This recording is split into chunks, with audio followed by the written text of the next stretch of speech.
कोई भी हो, लेकिन हमेशा डटे रहना पड़ता है। और इस बात की भी परवाह बिल्कुल छोड़ देनी पड़ती है कि भाई मौसम कैसा है, उसका हमारी सेहत पर क्या असर पड़ेगा, बल्कि अपने आप को ठीक ठाक और बिल्कुल दुरुस्त रखना पड़ता है। अपने खेतों में फसल उगाते हैं, साथ ही उनकी रक्षा, उनकी सुरक्षा।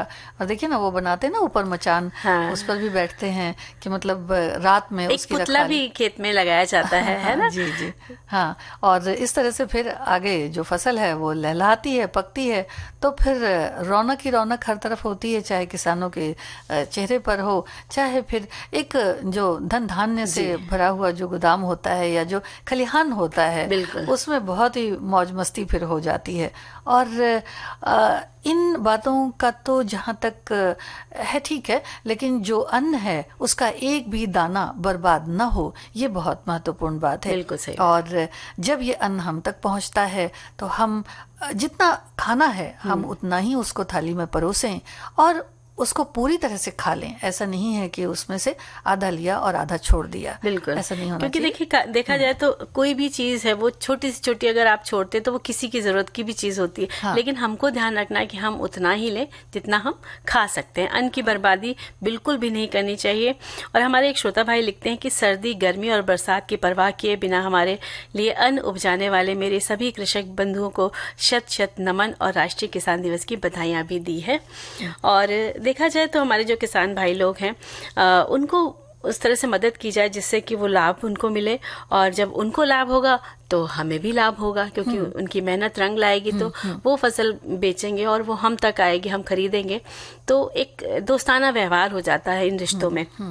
तो उनकी हमें बहुत इज्जत करनी चाहिए, उनकी मेहनत को नमन करना चाहिए, सराहना चाहिए, और उनकी समस्या समझकर हम उनके मदद के लिए जितना हो सकता है हमें उनके लिए मदद करनी चाहिए। अच्छा, एक चीज और भी है कि जो भी चीजें हैं, यानी कि जो बदलाव होते जाते हैं, जैसे कोई कीटनाशक है या फिर कोई अच्छा बीज है या फसल किस तरह से अच्छी होगी, तो इन बातों के लिए भी अपडेट रहना चाहिए। कहने का मतलब है कि बहुत सारे अब तो देखिए मीडिया में भी चीजें हैं और अपने फायदे की भी चीजें हैं। जैविक खेती की बात जो की जाती है कि उससे कैसे फसल को और बनाया जा रहा है, खाद कैसी दे, है ना, तो इस तरह की जानकारी भी किसान भाइयों को दी जाती है। हाँ, और उससे अपने आप को अपडेट रखना चाहिए। बिल्कुल। कहीं भी जहाँ पर भी जानकारी मिल रही है, चाहे वो किसी सेमिनार में मिलती हो, कहीं कोई गोष्ठी में मिलती हो, या फिर नेट के माध्यम से मिलती हो, क्योंकि सरकार की भी बहुत सारी ऐसी योजनाएं हैं जो चलती रहती हैं, तो उनको समझना और देखना भी चाहिए।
मंजरी, हमारे एक श्रोता ने लिखा है कि सर्दी, गर्मी और बरसात की परवाह किए बिना हमारे लिए अन्न उपजाने वाले मेरे सभी कृषक बंधुओं को शत शत नमन और राष्ट्रीय किसान दिवस की बधाई। और देखिए, हमारी तरफ से सभी को बधाई। और एक संदेश हम लेते हैं कि किसान दिवस किसान की महत्ता, उसके योगदान और किसान से जुड़े उसके मौलिक अधिकारों के प्रति आम आदमी को जागरूक करने के उद्देश्य से स्वर्गीय चौधरी चरण सिंह की जयंती पर मनाया जाता है। एक किसान का जीवन बहुत ही महत्वपूर्ण है और पूरा प्रकृति से जुड़ा होता है। किसान की फसल पूरी तरह से प्रकृति के ऊपर निर्भर होती है। किसान की फसल जब तक तैयार होकर उसके छत के नीचे सुरक्षित नहीं रख जाती तब तक वो सिर्फ प्रकृति की होती है। किसान उसे अपना धन नहीं कह सकता, क्योंकि मौसम की मार कब उसकी फसल पर पड़ जाए कहा नहीं जा सकता। सौभाग्य से भी पहले मैं एक किसान हूँ, बाद में इलेक्ट्रिशियन हूँ, इन्होंने लिखा है। तो बहुत अच्छी सी बात लिखकर भेजी इन्होंने। एक और श्रोता हमारे लिखते हैं कि हमारे छत्तीसगढ़ में 80% लोग अपनी आजीविका के लिए कृषि पर निर्भर हैं। सबसे ज्यादा धान की खेती की जाती है, इसलिए छत्तीसगढ़ को धान का कटोरा भी कहा जाता है। इस समय धान की कटाई मिजाई उपरांत किसान अपनी उपज लेकर मंडी में बेचने पहुंच रहे हैं। इसके अलावा मोटे अनाज, सब्जियां भी उगाते हैं और कुछ कंद भी लगाते हैं, जो बहुत कम अब मिलते हैं। जब भी आप इनसे खरीदारी करें, ज्यादा उनसे तोल भाव न करें। और इसी बिल्कुल सही बात लिखी इन्होंने कि उनकी मेहनत को हम ऐसे ही जाना दें। मोल भाव करते हैं तो फिर दिक्कत लगती है, लगता है ठीक है जो कह रहे हैं उस हिसाब से हम ले लेते हैं, है ना। वो भी खुश, हम भी खुश, है ना। बिल्कुल। तो इसी तरह एक और लिखते हैं कि किसान इस देश की समृद्धि का मुख्य कर्ता है, जिनके उपजाए अन्न से संपूर्ण राष्ट्र का पेट भरता है और अनाज पश्चिम एशिया और अफ्रीकी देशों में निर्यात भी किया जाता है, जिससे हमें बदले में वहां से दूसरे सामान मिलते हैं और हमारी आर्थिक स्थिति मजबूत होती है। सरकार द्वारा तमाम सुविधाएं अभी किसानों को नशील खेती के लिए दी जा रही हैं। खादों और रसायनों पर छूट, सब्सिडी भी दी जा रही है, कृषि यंत्रों पर भी छूट दी जा रही है, लेकिन इसमें अभी बहुत कुछ करने की जरूरत है, जिससे उनकी आय दुगनी हो जाए और वे कर्जदार ना रहें, खुशहाल रहें। बहुत अच्छी सी बात। क्योंकि फसल को भी कभी कभी नुकसान हो जाता है, तो उसमें भी किस तरह से उनको मतलब सामंजस्य एक लेकर चलना पड़ता है। घर के खर्चे हैं और बीज के लिए भी पैसा चाहिए, खाद के लिए भी चाहिए, तो सारी चीजें हैं। हमारे एक श्रोता ने और लिखा है कि भारत में राष्ट्रीय किसान दिवस को हिंदी में किसान दिवस के रूप में भी जाना जाता है। किसान दिवस हर साल 23 दिसंबर को मनाया जाता है। भारत के 5वें प्रधानमंत्री चौधरी चरण सिंह के जन्मदिन पर, जो एक किसान नेता भी थे, जिन्होंने भारतीय किसानों के जीवन को बेहतर बनाने के लिए कई नीतियों की शुरुआत की, ये विभिन्न कार्यक्रमों, वाद विवाद, सेमिनार, प्रश्नोत्तरी, प्रतियोगिताओं, चर्चाओं, कार्यशालाओं, प्रदर्शनियों, निबंध लेखन प्रतियोगिताओं और समारोह का आयोजन करके मनाया जाता है। यानी इन सब जगह पे जब भी आयोजन होता है, तो जब हम जाते हैं तो हमें कुछ ना कुछ नई चीजें जो हैं वो पता चलती है। बिल्कुल। और संगीता जी, आपने खेतों को कितने करीब से देखा है, ये बताइए। खेत को तो बहुत करीब से देखा है ना। खेत में गन्ना जाकर के तोड़ना, चुना, और जब चने के खेत होते हैं तो उसमें चने का साग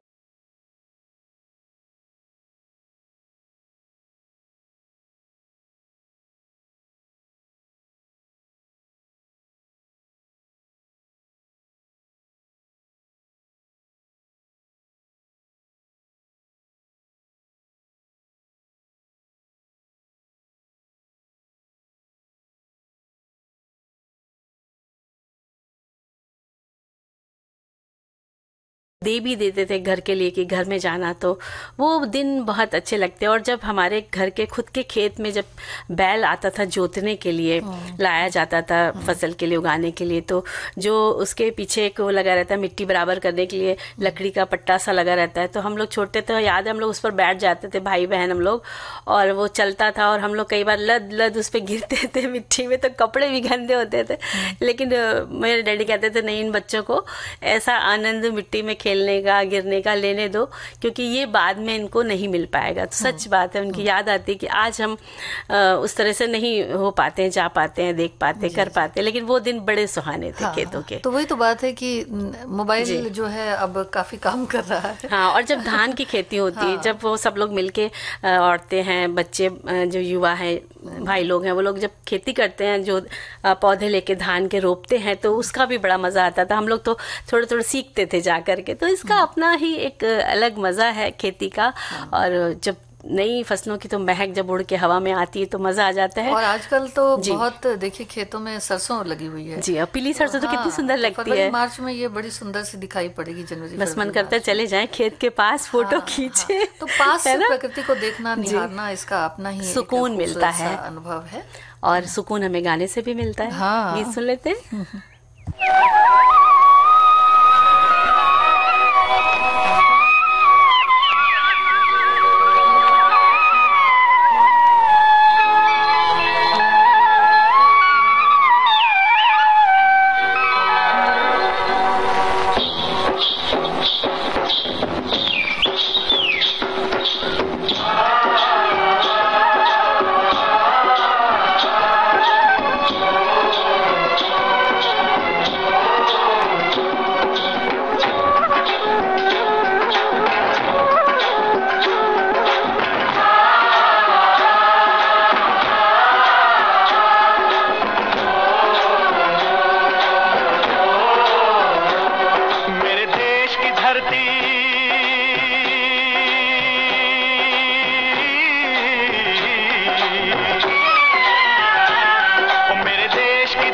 सोना उगले उगले हीरे मोती, मेरे देश की धरती, मेरे देश की धरती, मेरे देश की धरती, सोना उगले उगले हीरे मोती, मेरे देश की धरती, मेरे देश की धरती।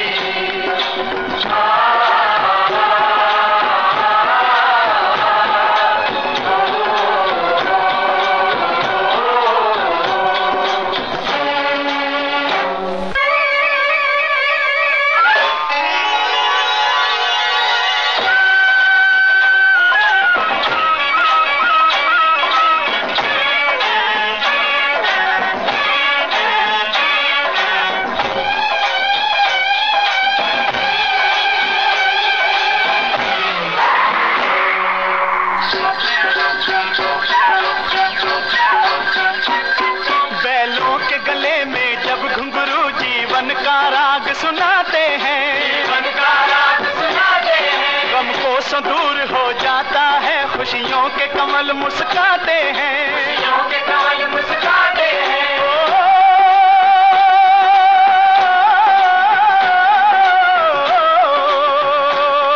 सुन के रहट की आवाजें, सुन के रहट की आवाजें, यूं लगे कहीं शहनाई बजे, लगे कहीं शहनाई बजे, आते ही मस्त बहारों के दुल्हन की तरह हर खेत सजे, दुल्हन की तरह हर खेत सजे। मेरे देश की धरती,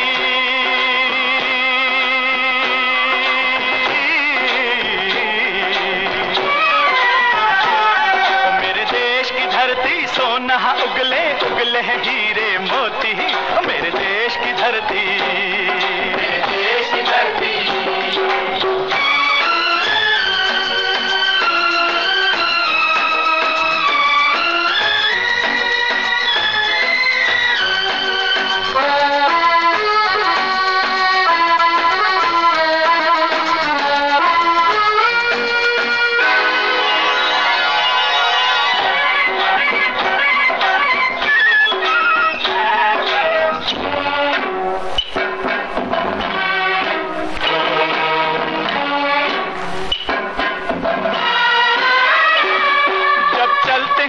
धरती पे हल ममता अंगड़ाइयां लेती है, अंगड़ाइयां लेती है, क्यों ना पूजे इस माटी को जो जीवन का सुख देती है, जो जीवन का सुख देती है।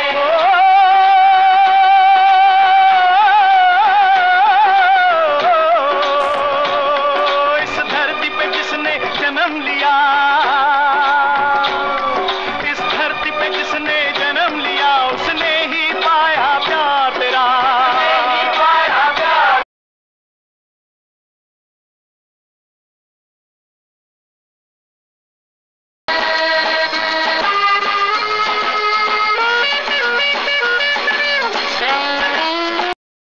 वो कुछ बदलता सा जा रहा है। तो आज हम लोग उसके बारे में भी चर्चा करेंगे, है ना, कि बदलता हुआ श्रृंगार का स्वरूप। ये एक हमारे श्रोता ने लिखा है कि पहले के श्रृंगार और आपके श्रृंगार में बहुत फ़र्क है। पहले लोग घरेलू चीज़ों का इस्तेमाल ज़्यादा किया करते थे, आजकल भी करते हैं, लेकिन आजकल मार्केट में कुछ ऐसे मेकअप प्रोडक्ट्स आ गए हैं जो इंसान को बेहद सुंदर बना लेते हैं। मुझे लगता है कि उनका उपयोग नहीं करना चाहिए। उनकी जो घरेलू मतलब चीज़ें हैं हम लोगों को ज़्यादा इस्तेमाल करना चाहिए और पुराने जो श्रृंगार के स्वरूप हैं उनको अपनाना चाहिए। बिल्कुल। इसी तरह एक और हमारे श्रोता भाई लिखते हैं कि बदलते बाजार परिदृश्य में ने व्यक्ति की आदतों, रुचियों, आवश्यकताओं तथा भावनाओं में भी परिवर्तन किया है।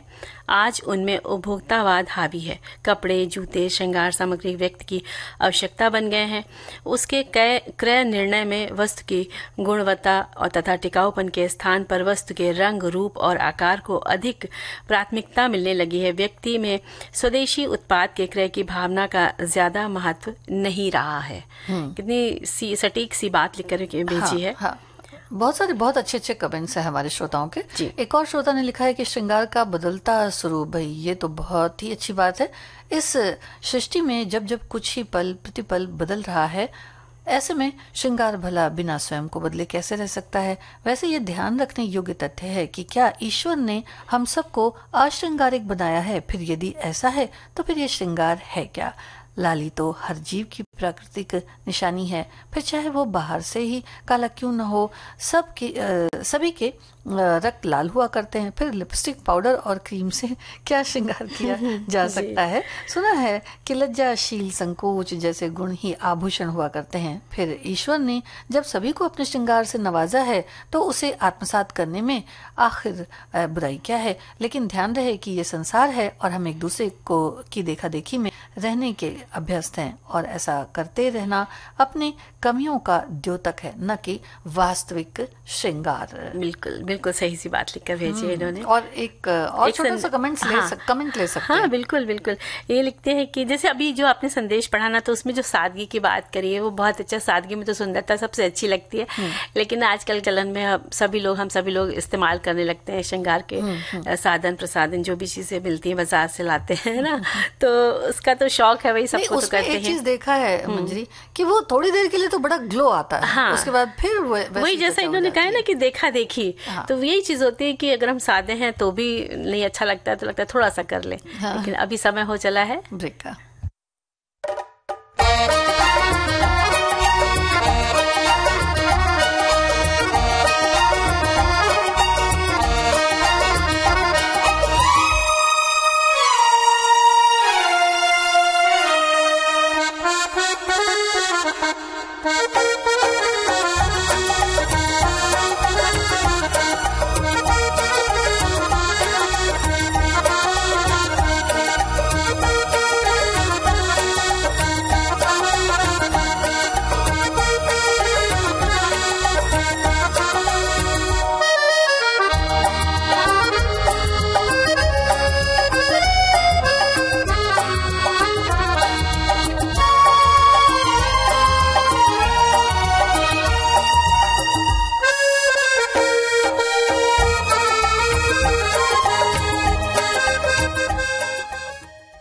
ब्रेक के बाद फिर वापस आ गए हम लोग सखी सहेली के मंच पर, और संदेश हमारे पर बहुत सारे हैं तो हम उनमें से पढ़ लेते हैं।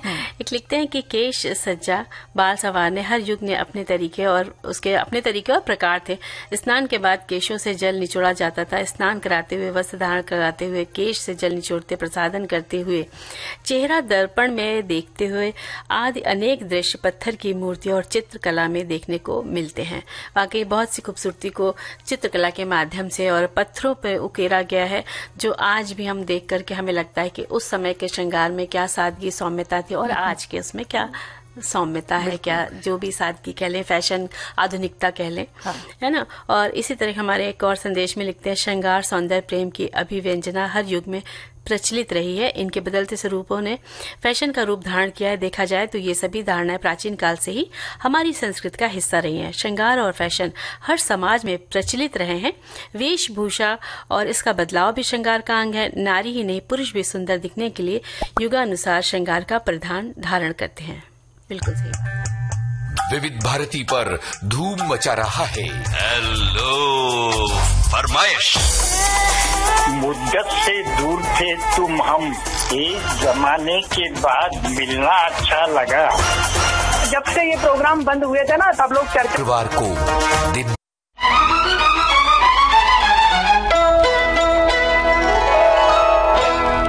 काहे को मोरा बिछुआ बाजरे आँखों में बैरी कटाओ बोलो ना। काहे को मोरा बिछुआ बाजरे आँखों में बैरी कजरा साजरे।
संगीता जी देखिए, जब भी श्रृंगार की बात आती है ना, तो महिलाएं तरह तरह से खूबसूरत दिखना चाहती हैं और शादी के बाद 16 श्रृंगार खास हो जाता है और एक विवाहिता के लिए ऐसा माना जाता है कि पति की आयु बढ़ती है। वैसे देखा जाए श्रृंगार से खूबसूरती निखर के आती है। सुंदर सी साड़ी, माथे पर बिंदी, मांग में लाल और पीला नारंगी रंग का जो सिंदूर लगाती हैं, पैरों में महावर, आलता यानी कि हाथों में मेहंदी का चटक, सुर्ख लाल रंग जब खिलता है तो नारी का सौंदर्य है वो देखते ही बनता है। और वहीं जो कानों में झुमका, बाली, टॉप्स और मंगलसूत्र, गले में हार है, अंगूठी, हाथों में सोने के कंगन, कांच और लाख की चूड़ियाँ जब पहनती हैं तो भरी भरी कलाई बहुत अच्छी लगती है और जब खनकती है तो उसका भी एक सकारात्मक वातावरण होता है। और शादी के समय कई सारी रस्में होती हैं जिसमें वर कन्या की मांग भरता है, मंगलसूत्र पहनाता है, भाभी बिछा पहनाती है और पैरों में आलता वगैरह लगाया जाता है। और लहंगे या साड़ी में जिसके यहाँ जो पहना जाता है, बाबुल के घर से बेटी विदा होती है, 16 श्रृंगार के साथ वो जाती है तो पूरा जीवन उसका बदल सा जाता है। वो कितनी सुंदर सी लगती है उस समय जब ये चीज रस्म हो जाती है तो। और ये सारी चीजें जो है वो कहते हैं ना कि एक शुभता का, संपन्नता की प्रतीक भी मानी जाती हैं। तो क्योंकि देखिए कई बार ये भी कहते हैं ना कि नारी जो है वो गृह लक्ष्मी है ना, तो खुशहाली का भी प्रतीक माना गया है इसे। और अच्छी अच्छी जो मतलब जो बातें हैं उनको सुनने का एक कह सकते हैं कि पर्याय भी कहा गया है। बिल्कुल, है ना। और जितने भी आभूषण होते हैं उनका भी अपना अपना महत्व है। हाँ, और कई बार लिखने में या कहानियों में, कविताओं में, पंक्तियों में भी देखा जाता है कि श्रृंगार के लिए जो कुछ भी लिखा जाता है, यहाँ तक कि जो गीत संगीत होता है उसमें भी एक, या फिर कोई ऐसे श्रृंगार रस भी होता है। कविताएं भी बहुत इस पर लिखी जाती हैं उसमें। और देखिए जो माथे की जो बिंदिया होती है जब वो लगाते तो कहा जाता है आज्ञा चक्र को वो सक्रिय करती है। वहीं सिंदूर जो है वो एकाग्रता को बढ़ाता है। आंखों का काजल जो है वो बहुत सुंदर लगता है आंखों में। और गजरा ताजगी और ऊर्जा से भर देता है। और उसकी खुशबू जब होती घुलती है सांसों में तो मन शांत हो जाता है। हाँ। और नथ पहनने का मतलब है कि प्रेशर पॉइंट को दबाता है जिससे स्वास्थ्य अच्छा रहता है। और ओठों की लाली जो है वो मीठी वाणी का प्रतीक कहा गया है ना। और ये श्रृंगार जो है वो आप मेरी तरफ ऐसा क्यों देख रही है? कहीं हमारे श्रृंगार को तो नहीं देखने लगी संगीता जी? नहीं, ऐसा नहीं। और मांग टीके में चेतना शक्ति बढ़ती है ऐसा कहते हैं। और चांदी का कमरबंद रोगों से बचाता है ना। तो ये चीजें हैं और इनका भी देखिए कितना सकारात्मक सा असर होता है कि एक ऊर्जा का प्रवाह बना रहता है। लेकिन अब जो है श्रृंगार का जो स्वरूप है जिस पर हम लोग चर्चा कर रहे थे कि काफी बदल गया है। और फैशन का जो दीवानापन है इस तरह से मतलब कह सकते हैं कि एक तरह से कहें कि हावी हो गया है। तो खूबी इन चीज़ों की जो है उनको ओल्ड कहीं ना कहीं समझा जाता है। और वैसे भी अगर देखा जाए तो अगर आप पायल की ही बात कर लीजिए तो एक पायल है, बिछिया है, इन सबका भी अपना महत्व है। नहीं, अलग सी नजर आती है अब। मतलब ये ऐसा समझ में देख कर ही समझ में आता है कि ये बिल्कुल अब सिर्फ शौक के लिए बस पहन ली गई है। एक जमाना था बड़ी सुंदर सुंदर चलती थी पायल वगैरह। वही है कि समय के साथ साथ ये सब जो चीजें थी वो कम होती जा रही हैं। तो क्योंकि जीन्स टॉप पहन लिया तो फिर बिंदी नहीं लगेगी तो बिछिया नहीं पहनेंगे, इस तरह की बहुत सारी चीजें देखने को मिलती है। तो कहने का मतलब ये है कि ये ठीक है, आप वक्त का आधुनिकता के दौर में आप जा रहे हैं तो अगर हम बहुत ज्यादा करके जाते तो वहां पे होता है इतना सारा श्रृंगार कर रखा है तो वो भी अजीब सा लगता है। तो इन सब दुविधाओं से बचने के लिए क्या होता है कि समय के हिसाब से श्रृंगार करती हैं औरतें। और सादगी का भी अपनाते हैं कि भाई बहुत सारे अच्छे ऐसे प्रोडक्ट आ गए उनको इस्तेमाल करके सिंपल लुक में चले जाते हैं। तो लेकिन ठीक है, आप समय के अनुसार चलिए जरूर, ऐसा नहीं है जहाँ जैसा जा रहे हैं वैसे चाहिए। ऑफिस में जाना तो आप भरे भरे चूड़े पहन के जाएंगे तो काम कैसे करेंगे? तो उन सब जगहों पे ठीक है सादगी से जाना। लेकिन जब भी कोई उस उत्सव हो, तीज त्योहार हो, मांगलिक कार्य हो तो बहुत अच्छे से श्रृंगार करें और घर में शुभता के लिए आप लक्ष्मी बन जाएं, घर की लक्ष्मी बन जाए। और एक गीत सुन लें।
देखिए जैसे श्रृंगार की जो याद आती है, जो बात बनती है कि जी। मतलब पहले किस तरह से कितना ज्यादा श्रृंगार पर ध्यान दिया जाता था। अब थोड़ा समय की व्यस्तता है या जी। जो भी है तो वो कहीं ना कहीं कम नजर आता है। बिल्कुल उसी तरह से बहुत कुछ छूट गया है फ्लैट के दौर में भी। बिल्कुल, जब से फ्लैट का दौर आया बहुत कुछ छूटता गया। हम सभी बड़ी बड़ी इमारतों में सिमट कर रह गए। माना कि स्तर आधुनिक हुआ संगीता जी, लेकिन सुरक्षा की दृष्टि से हम सुरक्षित भी हुए, सेफ भी हुए, लेकिन लोगों से मिलना जुलना कम होता गया। और कई बार सामने कौन है, कब आता है, कब जाता है, पता ही नहीं चलता है। लेकिन अभी कुछ वर्षों से कुछ उत्सवों के आयोजन के कारण सभी एक दूसरे से मिलने लगे हैं फ्लैट में भी, लेकिन फिर भी वो आत्मीयता नहीं रहती है जो पहले के घरों में हुआ करती है। यानी कि बहुत कुछ छूट गया है। और जो पहले आस पड़ोस होता था संगीता जी, घंटों एक दूसरे से बतियाना, मोहल्ले भर के हालचाल सुख दुख में गांव का जो मजमा लग जाता था। और शादी ब्याह के मौके होते थे ना, तो या कोई भी अन्य धार्मिक अनुष्ठान हो, उन दिनों की रौनक जो थी वो देखते बनती थी, क्योंकि घर में सबका सहयोग होता था। और घर का आंगन हो, देहरी, दलान, बरामदा, छत, इन सभी जगहों पर दैनिक घर के कार्य हुआ करते थे और बहुत ही मजा आता था। सब इकट्ठे होते थे और जब उत्सव होते तो सारी चीजें भर जाती थी। सब जगह कुछ ना कुछ रखा जाता था। कहीं आंगन में खटिया ही बिछ गई है, सब लेटे हुए साथ में गप्पे मार रहे हैं, तो देहरी पर बैठकर पंखा झलते हुए काकी से बातें करना। दलान में बाबा की खटिया बिछी होती थी, बरामदे में अनाज के ड्रम रखे जाते थे, और या वहां पे खाट और तखत और चौकी जो होती थी ना, ये भी पड़ी होती थी। और जब तक सूरज की रोशनी रहती थी, कहा जाता था कि अब सारे काम आराम से कर लो, क्योंकि अभी मोमबत्ती, लालटेन, दिया, वो जो कुप्पी होती थी वो सब जलेगी रात में। तो ज्यादा से ज्यादा वक्त सूरज की रोशनी में इन घरों में आराम से हो जाता था, क्योंकि भरपूर रोशनी आती थी। तो अब फ्लैट में ये चीजें कम हो गई हैं कि ये जगह, इतनी जगह ही नहीं होती है कि आप कुछ कर सके। और धूप या रोशनी की तो बात ही, आप लाइट जलाएंगे ज्यादा से ज्यादा, धूप कहीं कहीं ऐसा डायरेक्शन होता है कि फ्लैट में धूप आती है, लेकिन वो भी कम समय के लिए आती है। तो ये सब चीजें जो थी वो अब इन सब दौर में छूटती चली जा रही है। तो बस 4 कमरों में बंद, 4 कमरों में बैठना, खिड़की बालकनी से झांकते किसी के भी आने का इंतजार करना, और यही सब शेष रहता था कि हम कितना कुछ छोड़ आए। देखिए धूप है वो नदारत हो गई है कहीं फ्लैट से, वो ताल तलैया कूप कहीं रह गए, यानी कि कुएं वगैरह जो होते थे, नलकूपे होते थे, वो कहीं रह गए। अब जो नल और नल और टंकी की जहाँ तक बात है, उसका पानी है घड़ा, सुराही, सिलबट्टा, ओखली, सूप, सब बीते दिनों की यादें हो गए हैं। और प्लास्टिक और कांच की बोतलें या स्टील की टंकी, वाटर प्यूरिफायर, ये सब लग गया है, मिक्सी आ गई है, और सूप में पछोरने का काम तो बिल्कुल छूट गया है। बिल्कुल, क्योंकि लेकिन अब सब कुछ पैकिंग में मिल जाता है। और पहले जो मेहनत होती थी ना, उससे शरीर भी कसरत अच्छी हो जाया करती थी, और आलस और बीमारी पास ही नहीं पटकती थी। समय का फेर है, सुविधाएं भी मिली है, तो कहीं ना कहीं स्वास्थ्य गिरा है। हम उन कामों को भूलते चले गए, और आजकल के बच्चे वे चीज तो बिल्कुल जानते ही नहीं। कहते अरे ये तो सब तो ओल्ड फैशन की बात करते हो, और कभी देखेंगे भी तो बड़े अचंभे से कि ये क्या है, हाइजीनिक है कि नहीं है। लेकिन उन्हें नहीं पता कि वो समय कितना स्वास्थ्य के लिए कितना अच्छा हुआ करता था।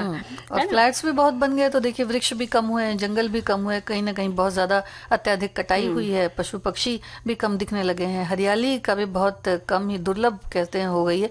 कोयल की कूक गायब हो गई, ताजी हवा नहीं मिल सकती, बिजली की रोशनी में रहने और तारों भरी रात चांद देखना मुश्किल जो है बिल्कुल से हो गया है। और ऊंची इमारतों के बनने से आकाश के जो सुंदर नजारे थे वो तो बिल्कुल दूर ही होते चले जा रहे हैं। बिल्कुल। और देखिए एक संदेश हम उठा लेते हैं, लिखती है कि मैं भी अपने मायके फिर ससुराल में बड़े से घर में रहा करती थी, जहाँ एक बड़ा सा आंगन में कुछ नीम के या कैसे कैसे पेड़ होते थे, बड़ा घर, खुली हवा, जहाँ तरह तरह की चिड़िया, कभी बंदर बिल्ली आते जाते रहते थे। फ्लैट सिस्टम ये सब सुविधाएं छूट गई है, ये नज़ारे देखिए छूट गए कहना चाहिए। और फ्लैट में हर समय दरवाजे खिड़कियां बंद रहती हैं। एक चिड़िया तो क्या, एक मच्छर भी आ जाए तो पूरे घर में हड़कंप मच जाता है। और उस समय आंगन में जब गौरैया फुदकती थी तो कितना अच्छा लगता था। अनाज के कुछ दाने उसमें चावल बिनते समय डाल दिया करते थे, तो दादी नानी वगैरह तो बड़ा आनंद आता था। तो और इसी तरह और लिखते हैं कि कुछ छूट गया फ्लैट के दौर में। अरे भाई, कुछ छूट गया कहाँ, हम लोग तो इस फ्लैट संस्कृति में धरती से ऊपर उठकर आसमान पर पहुंच रहे हैं, और ये आसमान ही है तो हर एक का अभिष्ट है। फिर हम लोग भी नहीं, अपितु वैज्ञानिक भी अंतरिक्ष से पूरी तरह प्रभावित है। दरअसल फ्लैट संस्कृति ने हमें गगनचुंबी इमारतों में रहते हुए बढ़ने का एक अच्छा विकल्प दिया है। इससे हम अपने बढ़ते हुए आबादी को आसमान तक आसानी से रखते हुए भली बात देख रेख कर सकते हैं। अब ये सवाल अलग है कि इसके चलते हम अपने गांव गिरगांव से भले ही दूर हो जाएं, लेकिन आसमान की तरफ तो अग्रसर हो ही रहे हैं। भाई, कुछ पाने के लिए कुछ छोड़ना ही पड़ेगा ना, लेकिन ध्यान रहे फ्लैट भी तभी बनेगा जब धरती रहेगी। बिल्कुल सही बात लिखकर भेजी है। तो और एक और लिखते हैं कि बड़ा अच्छा सा संदेश है, फ्लैट और घर में बहुत अंतर होता है। घर में हम सब एक साथ रहा करते थे उनके साथ, लेकिन उसमें एक कमरा ही ऐसा होता था कि एकल परिवार ही रह सकता था, और क्लास में घर जैसी खुशियाँ भी नहीं होती थी। हालांकि शोर शराबों से मुक्त रहता है, लेकिन फिर भी संयुक्त परिवार की रौनक और पड़ोसियों की रौनक बहुत ज़्यादा हुआ करती थी। रात में तो किसी को भी किसी से मतलब ही नहीं होता था, सिर्फ कुछ काम करने पर ही कोई किसी से बातचीत करता था, वरना तो कोई किसी के नाम के अलावा भी किसी के बारे में कुछ और तक जानता नहीं था। तो इस तरह की बातें बहुत सारी संदेशों में लिखकर भेजा है। तो सबका बहुत बहुत धन्यवाद करते हैं इतनी अच्छी बातें लिखने के लिए। और एक और चीज़ है कि देखिए, मोबाइल हो गया, टीवी हो गया, ये चीज़ें जो है घर में बहुत ज़्यादा अब नज़र आती हैं। और फास्ट फूड की जहाँ तक बात है, मतलब ये एक मॉडर्नाइजेशन की जो बात कहें तो सभी तरफ कहते हैं कि असर हुआ है ना। और एसी कूलर जो है वो भी बहुत ज़्यादा हैं, जबकि देखिए पहले क्या होता था कि कच्चे मकान होते थे, खपरेल होता था, मिट्टी होती थी, जो मिट्टी अभी भी देखिए मिट्टी के दिए और पीतल के दिए आप ले लीजिए हाथ में, अगर आपने उस पीतल के दिए को जला दिया है तो आप उसको हाथ में नहीं पकड़ सकते तुरंत भी, लेकिन मिट्टी का दिया अगर 1 घंटा भी जल गया है तो आप उसको हाथ में आराम से लेकर और भी आरती कर सकते हैं। बिल्कुल, है ना, उसमें गर्माहट नहीं रहती, ठंडक रहती है। तो एक प्रकृति से हम लोग जुड़े हुए थे। पैदल चलने की जहाँ तक बात है तो बहुत ज्यादा घर के अंदर ही पैदल चलिए थे, अब फ्लैट तो कहाँ पैदल चलना इतना।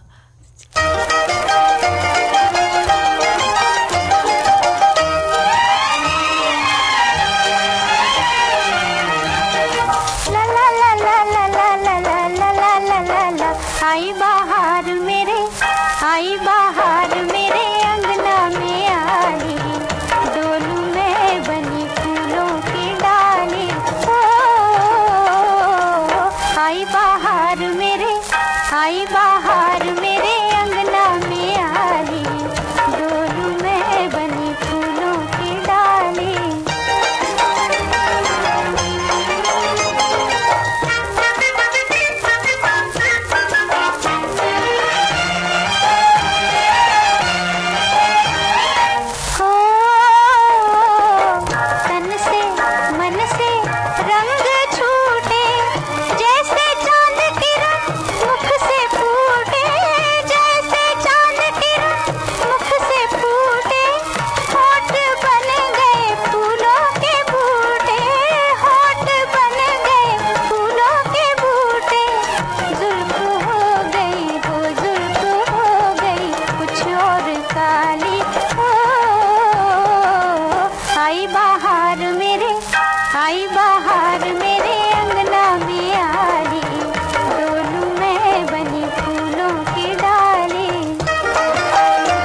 देखिए संगीता जी, अब हम लोग बात करने वाले हैं क्योंकि 21 दिसंबर को विश्व साड़ी दिवस था, तो भारतीय साड़ियों में विविधता, इसके बारे में भी चर्चा हम करेंगे। हमारे संदेशों में लिखते हैं कि एक संदेश है कि खूबसूरत भारतीय प्रधान साड़ी आजकल की लड़कियों में तो नहीं, हम अपने ज़माने में टीचर्स डे हो या घर में कोई छोटा मोटा फंक्शन हो, खासकर सरस्वती पूजा में हम सभी लड़कियां साड़ी ही पहनती थी।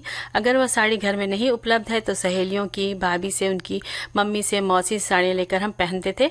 उसी समय तुरंत फोटो खींचने का उपकरण नहीं था, तो पैसा इकट्ठा करके किसी के घर से कैमरा लेते, उसमें रील भरवाते थे और फोटो निकलवाते थे। वाकई ऐसा होता था। और कई बार साड़ी वगैरह पहन के खास मौके पर स्टूडियो जाया करते थे और सब मिलकर फोटो खिंचवाते थे। और एक और संदेश में लिखते हैं कि भारतीय परिधान साड़ी जो बहुत ही खूबसूरत है, इसको पहनते ही नारी की सुंदरता में 4 चांद जड़ जाते हैं।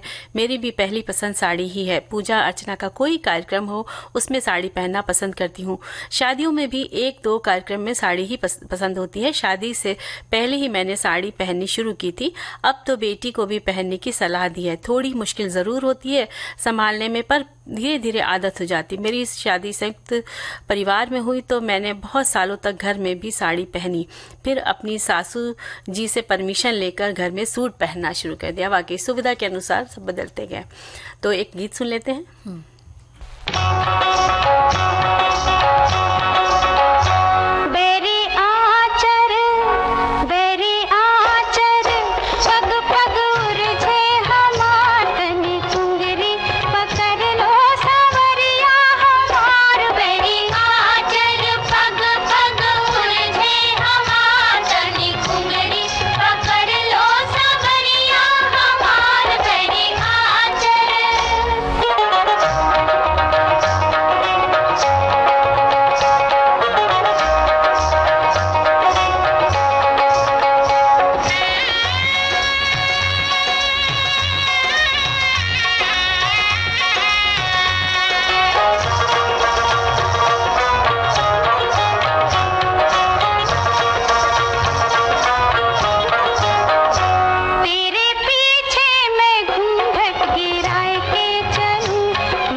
संगीता जी इस विषय में और लिखते हैं कि साड़ी दिवस जो कि हमारा विषय नहीं है, महिलाओं का विषय है, वो ही बता सकती हैं। हाँ, एक बात बता दूं, मेरे पैतृक गांव जैतपुर में साड़ियों को स्क्रीन पेंटिंग उद्योग बहुत साल पुराना है, जिसमें 5 मीटर लंबे मलमल के सफ़ेद कपड़े को वैक्स लगे टेबल पर एक लाइन में चिपका कर बिछाने के बाद डिज़ाइन के अनुसार अलग अलग कलर करके अलग अलग फार्मों में मैनुअली छापा जाता है। हालांकि अब उसमें भी काफ़ी अत्याधुनिक मशीनरी का उपयोग होने लगा है। बहुत अच्छी सी जानकारी दी है जी। जी। बल्कि जो साड़ियाँ भी तो आती हैं वो पूरी अंगूठी में पूरी आ जाती हैं। देखिए, साड़ी की मतलब साड़ी बहुत जगह की प्रसिद्ध है, सभी जगहों की साड़ियाँ प्रसिद्ध हैं और सबने आज बहुत अच्छे संदेश लिखकर भेजे हैं, तो सबके सहयोग के लिए बहुत बहुत धन्यवाद देते हैं। और अब इस कार्यक्रम से विदा लेते हैं। तो मंजरी वर्मा और संगीता श्रीवास्तव का नमस्कार।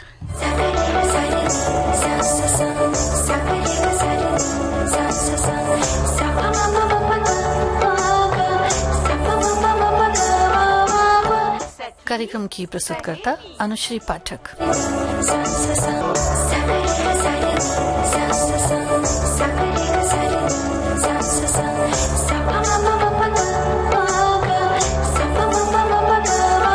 सखी सहेली।